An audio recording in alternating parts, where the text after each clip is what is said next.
I'm Andre Huey, and this is the Skn Newsline Newscast. Welcome. The opposition Nevis Reformation Party slammed the Nevis Island administration budget presented by Premier Mark Brantley as a patchwork for the upcoming island elections. More in this report.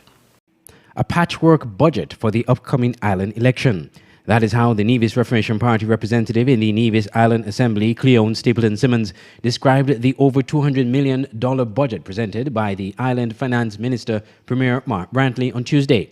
In Wednesday's continuation of the budget debate, Mrs. Stapleton Simmons slammed the government for lack of leadership, noting that other countries faced with similar economic challenges emanating from the COVID-19 pandemic have provided more opportunities for their citizens.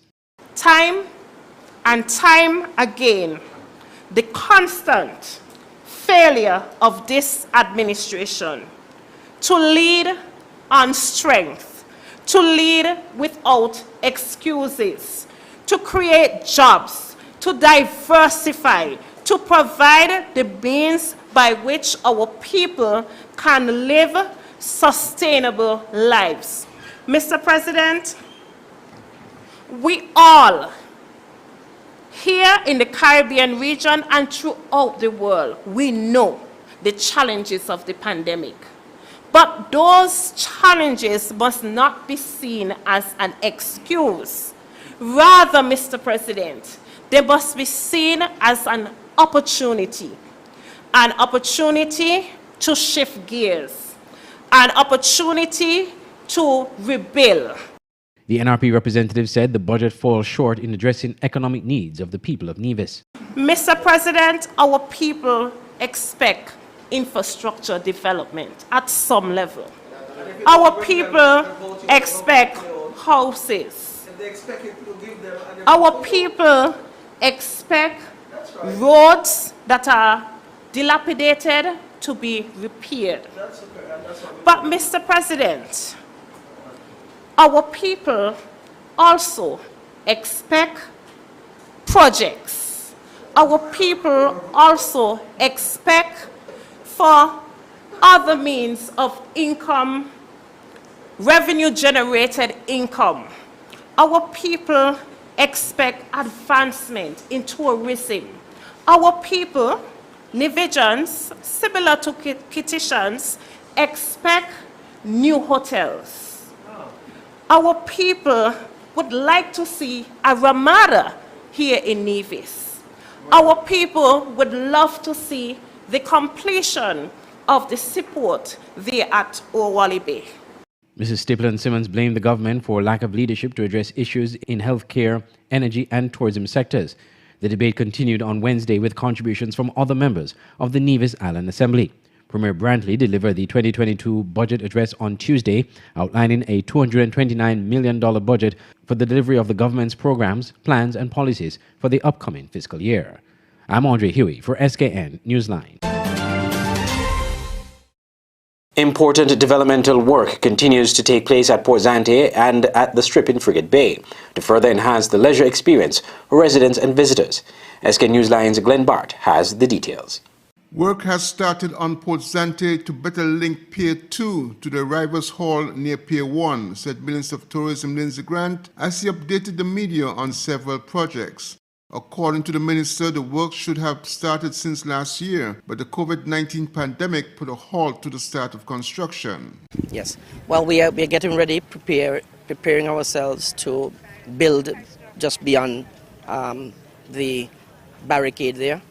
On the plans, we are going to do the walkway, which will join Pier 2 to Pier 1 to make the experience much better. As you can see, it's in the blazing sun. We're very hot out here, and you have to walk several hundred yards in the sun. We're going to change that as the weeks and months progress. It's part of the upland development works. We had pulled back a bit, obviously, because of the COVID-19 and because of funds, scarce resources, but we are prepared and committed to now move full steam ahead in 2022. And the dredging of the waters close to the piers? The dredging of the waters will begin in earnest in January. The minister also indicated that one of the phases in the redevelopment of the strip is near completion and other phases will follow. Yeah, well, the strip is coming along nicely. I visited the strip this morning. Yeah, I visited the strip this morning to see where we're at. It's completed, it's done. I'm just waiting on one final matter, is that for the surveyors to indicate to me whether that the amount of sand that we pumped in is up to the quantity that was required under the contract. Once I get the green light from the surveyor, then the beach is ready. As you can realize, if you've been there recently, the beach is very wide now, much wider than it was. We are brushing it and raking it every morning to make sure we get the best of the pleasantries of the beach. It's lovely. I've sent out somebody yesterday to check to see if the rocks underneath the feet that were bothered to bathers has now been corrected. I'll get that message today. So if that is corrected and I get the survey post haste, then we are ready to say, well, beach side of the strip has been completed. Well, completed in that phase, because we have now to do the landscaping, we have to do the boardwalk, so they have other elements that will come along the way. But this was a huge element to get over. The redevelopment of the Frigate Bay Strip is expected to increase its value as a key attraction for residents and visitors alike. Glenn Bart reporting for Skn Newsline. When we come back, the Integrity Commission speaks about fulfilling their mandate despite not having a full functional budget. Get in on the biggest sale this Christmas at Smart Electronics and Island Electronics. Visit any of the 2 stores on December 17th and 18th for 20% off store-wide. Yes, you heard right. 20% off store-wide. Stores open from 7 a.m. on both days. Plus, for the entire month of December and January, get huge discounts store-wide. Only at Smart Electronics and Island Electronics for the finest in electronics, gadgets and appliances in the best brands. Remember, Smart Electronics at Port Zante is not in the bubble, so local shoppers can visit even when there's a cruise ship in port. COVID protocols will be observed. Visit Smart Electronics at Port Zante or Island Electronics on 4th Street. 2 stores, one great experience.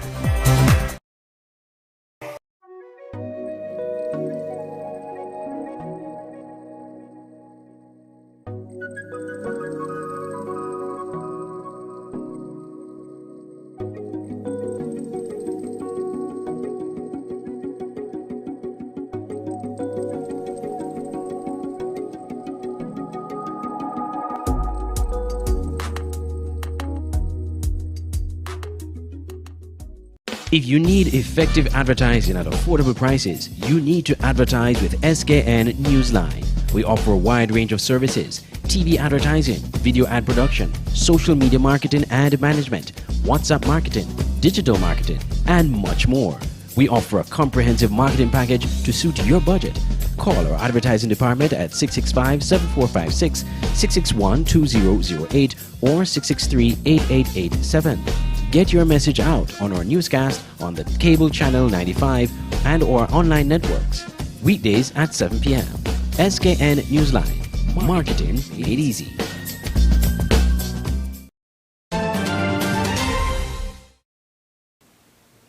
Welcome back. While the budget of the Integrity Commission is not at a level for full operations, commissioners believe that will change to allow them to carry out their mandate. Glenn Bart reports. Commissioners of the Integrity Commission on St. Kitts believe budgetary support will increase to allow them to fully function, and once the appropriate SR&O is passed. Commissioners explained that they have been focused on setting up the Commission's office facilities, establishing an online presence, and reviewing the details of the legislation.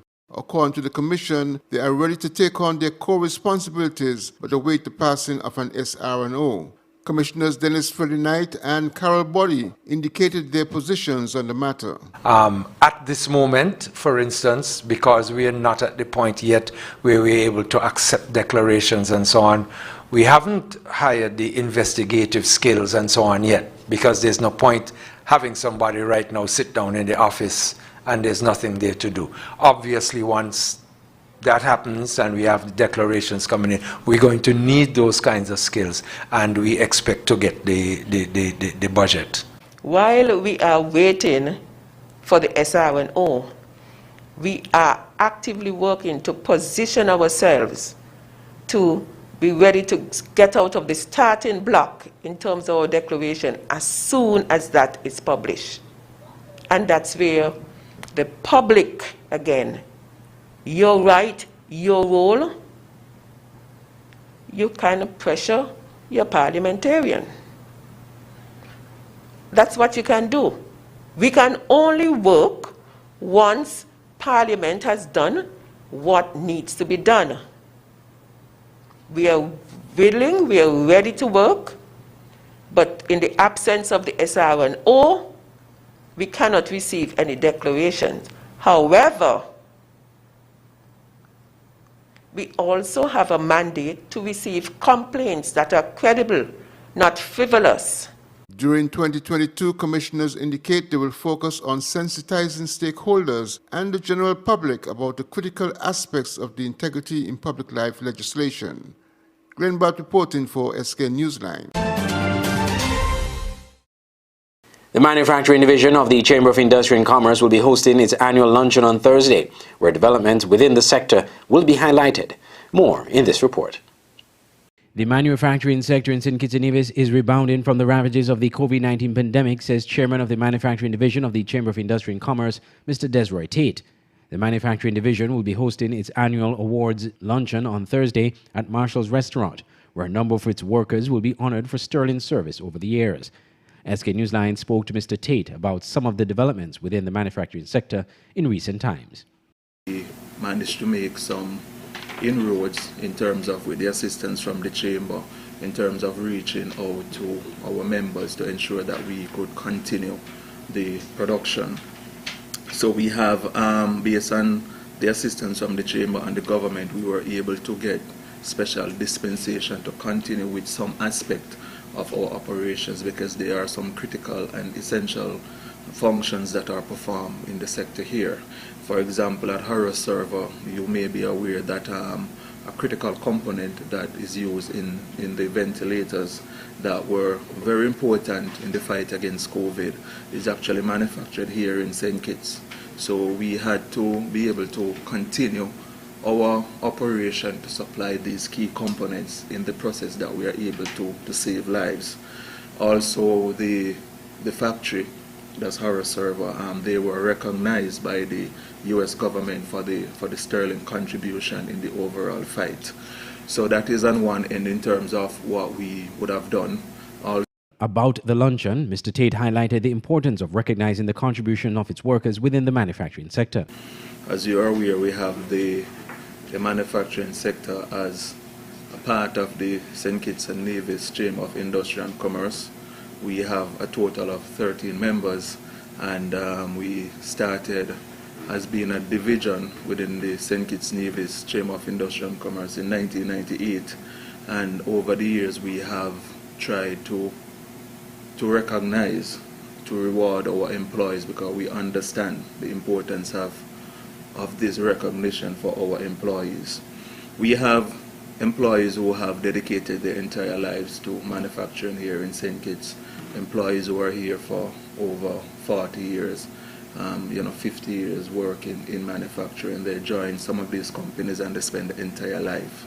So we realize for us to remain sustainable and viable as a manufacturing sector here in St. Kitts, that we need to ensure that the employees, that we treat them right, and we congratulate them for the hard work, because without them we cannot have a sector here. Interest, I think, since 2020 to present, we would have undertaken a series of surveys with both the manufacturing sector and our members to be able to ascertain how we can better serve them, what has been the impact of the COVID-19 pandemic upon each industry. Suffice to say that the manufacturing sector has demonstrated its resilience and agility, and more so some of the insights coming out helping to inform how we're going to lend support to the manufacturing sector in the next 4 to 5 years as we roll out our development plan. Mr. Tate encouraged the general public to support the manufacturing companies here by purchasing their products available locally. Andre Huey, Skn Newsline. When we come back, the gaming dispute between Antigua and Barbuda and the United States resurfaces. Come get your fresh smoothie at Master Mix Smoothie in Bastyr at 2 locations, the Bastyr Public Market or under the arch at the National Museum. Get a fresh, all-natural, healthy and tasty smoothie with flavors of your choice. Master Mix Smoothie knows the flavors that you like and mixes it all up for you the way you want it. Master Mix Smoothie, 2 locations, the Bastyr Public Market or under the arch at the National Museum. Master Mix Smoothie, always the real thing, always smoothie.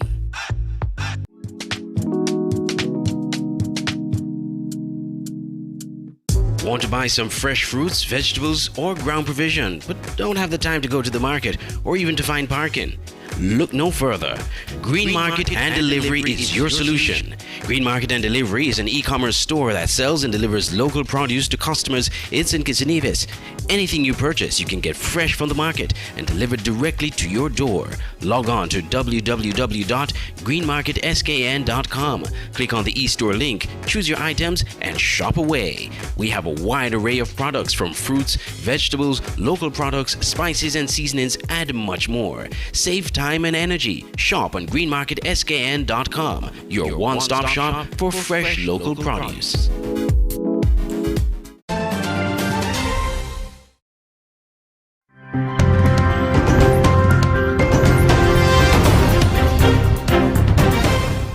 Welcome back, and now our attentions to regional news.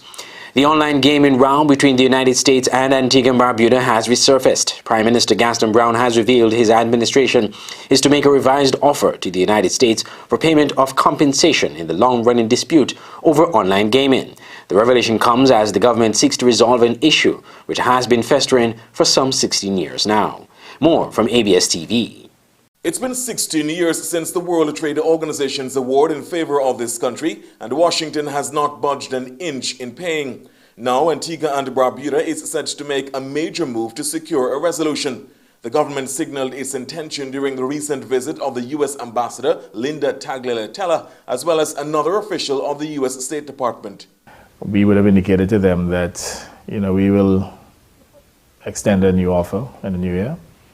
Which will be significantly less than what we're pursuing. I think there's a difference in the interpretation in terms of the liability. They have the view that the liability was capped at the $23 million US dollars. We have the view that it was cumulative and that it continued to accrue each year. Officials in St. John's are of the view Washington owes well over $200 million US dollars based on the interest which has accrued. With no movement on this issue, Prime Minister Brown says his government will be moving decisively to engineer an amicable resolution. We will look at the language again and get some legal advice and put forward a revised proposal early in the year, and I'm hoping we can bring this matter to a close as soon as possible. He says his government does not want to have an antagonistic relationship with any country, large or small. The head of government is making it clear differences with the United States should not be construed as inherent animus. He made reference to another issue years ago, which had been a lightning rod of controversy and threatened to open up a diplomatic fault line between the two states. You'd recall some years ago when the United States published in its INSA report certain derogatory information about Antigua and Barbuda, and even its human rights report.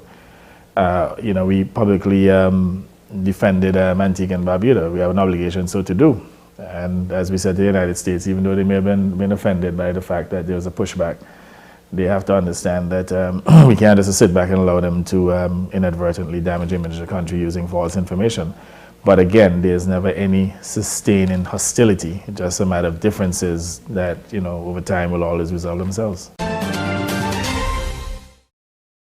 80.4% of adults over 60 years of age have had at least one dose of the COVID-19 vaccine, and over 68% are considered fully immunized, higher than any other age group in Guyana. Health authorities are reporting comparatively low rates among younger groups and are calling on key influencers to do more to encourage young people to take the jabs. Tamika Rodney of HEP TV News in Guyana reports.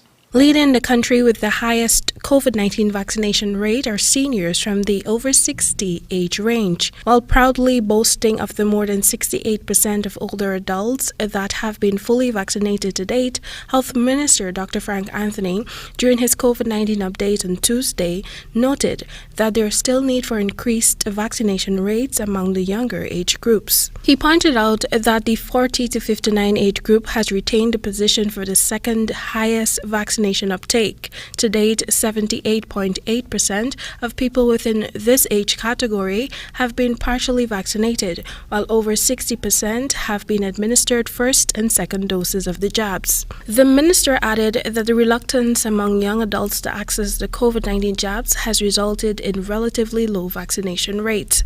According to the data, 75.1% of people from the 18 to 39 age range have accessed first doses of the COVID-19 vaccines, and a mere 48.1% both doses. This suggests that this cohort of adults are failing to return to the vaccination sites for the second dose. That if you only get one dose of the vaccine, it is not going to give you full protection. And therefore, persons who are between 18 and 39 who would have taken a first dose vaccine, we are asking them to come forward to get that second dose. Another challenge faced by health authorities is the slow pace at which children aged 12 to 17 are being inoculated. First dose is still lagging behind, that's at 40.5%, and second dose is at 28.4%. So we really need to do a lot more work here. And parents can help us, teachers, other influential persons in the community. Overall, 78.8% or 404,122 of adults in the country have been partially inoculated, while 55.3% or 283,505 are considered fully vaccinated. Health authorities are channeling vaccination efforts towards achieving herd immunity locally. 85 to 90% of the country's population is required to become immune to COVID-19 through vaccination, making transmission unlikely. Meanwhile, in providing an update on the ongoing investigation into several allegations of vaccination booklets being sold by healthcare staff, Dr. Anthony divulged that those found culpable will be prosecuted. It is really unfortunate that nurses who are placed in a position of trust to administer these vaccines and make sure that the process goes smoothly, has chosen to breach that trust and to sell the vaccination cards. Meanwhile, the COVAX facility, co-led by the World Health Organization on Monday, donated 42,120 doses of the Pfizer vaccine. Pfizer is being offered to all persons residing in Guyana. It is also a recommended third dose for those who have received 2 doses of the said vaccine or Moderna. Tamika Rodney reporting for the HGP Nightly News.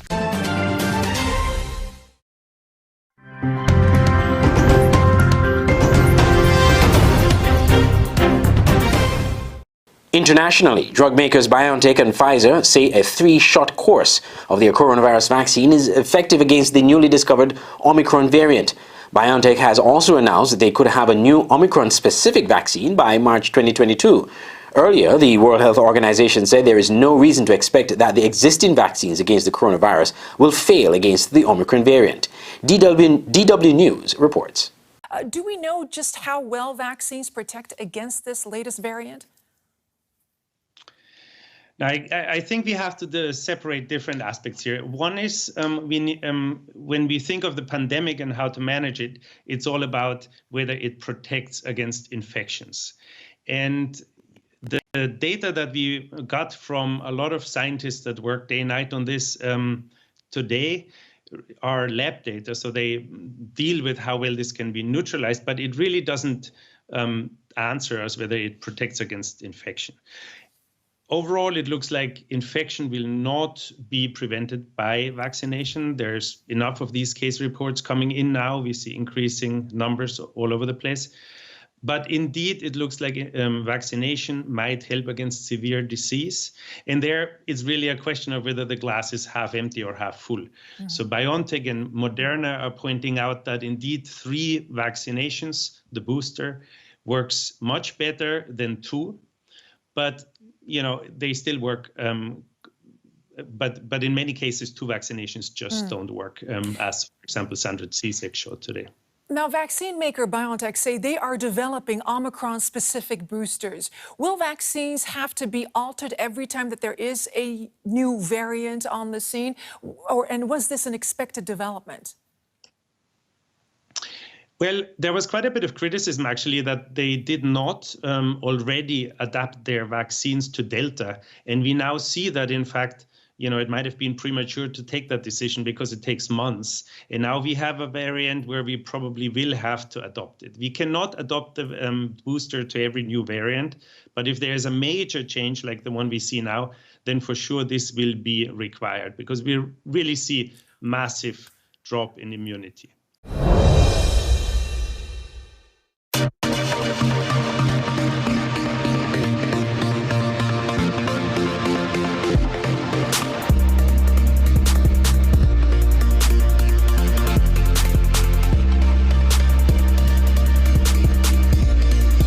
In sports, we continue the feature of clubs in the Skn FA Premier League. Today, we feature Newtown FC. The storied football club from East Bastyr, Esgrave Newtown United FC, is one of the Federation's oldest and most successful football clubs. Newtown have won and dominated domestic football in St. Kitts and Nevis for several years, but in recent times, they have become a victim of their own success. Last season, they missed the inaugural Super 6 by failing to get a win in their last match of the regular season, and despite changes in coaches and reshuffling of their lineup, they find themselves ranked 9th in the Premier League table. Newtown team has struggled in recent past. They have been one of the Premier Division teams that you look forward to every year. Their brand of football, they have their crowd always massing them and them pretty well. They have had very good coaches, but ever so often we have seen changes in management and changes in coaches, players being transferred. They have a pretty young team this year that they're trying to groom for the future. Young, exciting players, very skillful. Johannes Mitcham is one of those players. You have Lawrence, who came back from St. Paul's. But I think it's going to take a lot to hold these players together, and somebody's going to have to really manage them because they're young. They want a lot out of this game. They're expected to do a lot because Newtown is a football community.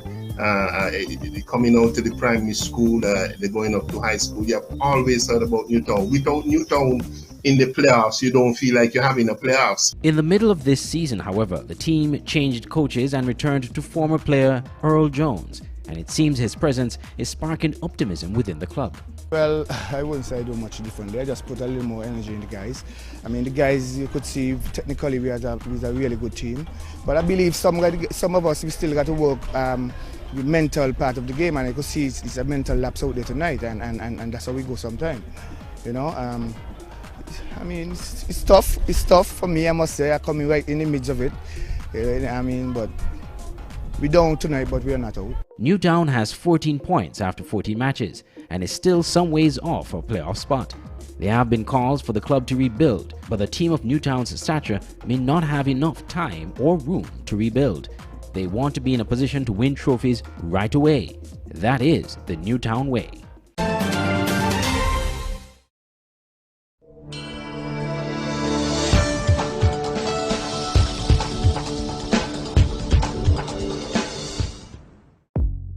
Welcome to the Skn Newsline Weather Report. I am Janil Boole. Here is a look at the 4-day forecast for St. Kitts and Nevis.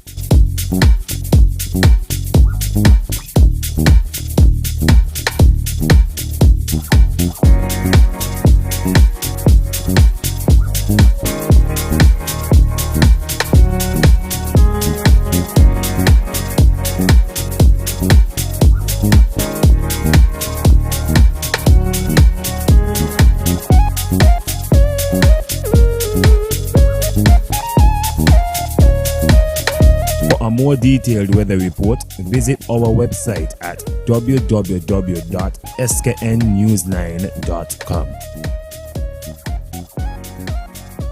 You have been watching the Skn Newsline Newscast. For more news and sports, log on to our website at www.sknnewsline.com. You can subscribe to our Facebook page or like our Facebook page, subscribe to our YouTube channel, and download our Android mobile app. From all of us here at Skn Newsline and Channel 95, I'm Andre Huey. Thank you for watching.